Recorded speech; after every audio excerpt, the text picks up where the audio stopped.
Breaking news చూస్తున్నాం. ఆంధ్రప్రదేశ్ ఎన్నికల ఫలితాలకు సంబంధించి ప్రముఖ రాజకీయ పార్టీ నాయకుల యొక్క మెజార్టీ ఏ విధంగా ఉంది, ఎవరు గెలిచారు అనేటువంటి విషయం అయితే ముందుగా చూద్దాం. ఏపీ రాజకీయాల్లో ప్రస్తుతం సంచలనంగా మారినటువంటి విజయం జనసేన పార్టీ అధినేత పవన్ కళ్యాణ్. పిఠాపురం నియోజకవర్గం నుంచి పవన్ కళ్యాణ్ అయితే పోటీ చేయడం జరిగింది. ఇక్కడ బంపర్ మెజార్టీతో పవన్ కళ్యాణ్ అయితే గెలుపొందడం జరిగింది వైసీపీ పార్టీ అభ్యర్థి అయినటువంటి వంగ గీత మీద. ఒకసారి చూడొచ్చు, పవన్ కళ్యాణ్కి అయితే దాదాపుగా 70,354 ఓట్ల మెజార్టీతో అయితే పవన్ కళ్యాణ్ ఘన విజయాన్ని సాధించడం జరిగింది. అలాగే ఆ పార్టీ పోటీ చేసినటువంటి 21 అసెంబ్లీ స్థానాలకు సంబంధించి 21 అసెంబ్లీ నియోజకవర్గాల్లో కూడా గెలుపు దిశగా వెళ్తూ ఉన్నారు.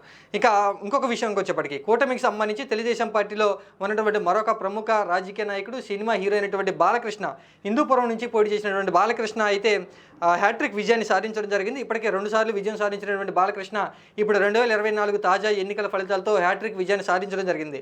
31,602 ఓట్ల మెజార్టీతో వైసీపీ పార్టీ అభ్యర్థి అయినటువంటి దీపిక మీద బాలకృష్ణ బంపర్ మెజార్టీ అయితే సాధించడం జరిగింది. మొత్తంగా వరుసగా 3 సార్లు అయితే బాలకృష్ణ విజయాన్ని నమోదు చేయడం జరిగింది. ఇంకా వైసీపీ పార్టీ అధినేత వైఎస్ జగన్మోహన్ రెడ్డి విషయానికి వచ్చేప్పటికీ పులివెందులో వైఎస్ జగన్మోహన్ రెడ్డి కూడా విజయం సాధించడం జరిగింది. 59,000 మెజార్టీతో వైఎస్ జగన్మోహన్ రెడ్డి అయితే పులివెందులో తెలుగుదేశం పార్టీ అభ్యర్థి మీద అయితే విజయం సాధించడం జరిగింది. ఇది ఇంకా తెలుగుదేశం పార్టీ అధినేత కూటమికి సంబంధించి ముఖ్య నేతగా ఉన్నటువంటి చంద్రబాబు నాయుడు కుప్పంలో భారీ మెజారిటీ దిశగానైతే వెళ్తూ ఉన్నారు. ఆయన 15 రౌండ్లు దాదాపుగా 14 రౌండ్లు ముగిసేసరికి 36,000 మెజార్టీతో అయితే చంద్రబాబు నాయుడు ముందంజలో ఉన్నారు. అక్కడ వైసీపీ పార్టీ అభ్యర్థి అయినటువంటి భరత్ మీద మెజార్టీని అయితే సాధిస్తూ ఉన్నారు. 14 రౌండ్లో 36,000 మెజార్టీతో కొనసాగుతుంది ఇంకా కౌంటింగ్.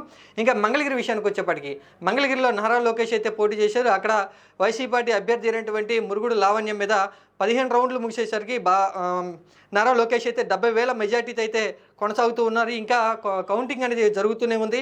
ఇంకా 70,000 కంటే ఎక్కువగా మంగళగిరిలో నారా లోకేష్కి మెజార్టీ వచ్చే అవకాశాలు ఎక్కువగా ఉన్నాయంటూ వార్తలు అయితే వస్తున్నాయి. ఇక్కడ చూసుకోవచ్చు, కూటమిలో ఉన్నటువంటి ముఖ్య రాజకీయ నాయకులు పవన్ కళ్యాణ్, నారా లోకేష్, తర్వాత ఇటు చంద్రబాబు నాయుడు, బాలకృష్ణ, వీళ్ళంతా కూడా అత్యధిక మెజార్టీని గెలుపొందే దిశగా అయితే వెళ్తున్నారు. ఇప్పటికే బాలకృష్ణ గెలుపొందడం జరిగింది, ఇక పవన్ కళ్యాణ్ కూడా గెలుపొందడం జరిగింది. నారా లోకేష్ అయితే మెజార్టీని ఇంకా పెరిగేటువంటి అవకాశం ఉన్నట్లుగా తెలుస్తుంది. చంద్రబాబు నాయుడు మెజార్టీ కూడా ఇంకా పెరిగే అవకాశం అయితే కనిపిస్తుంది.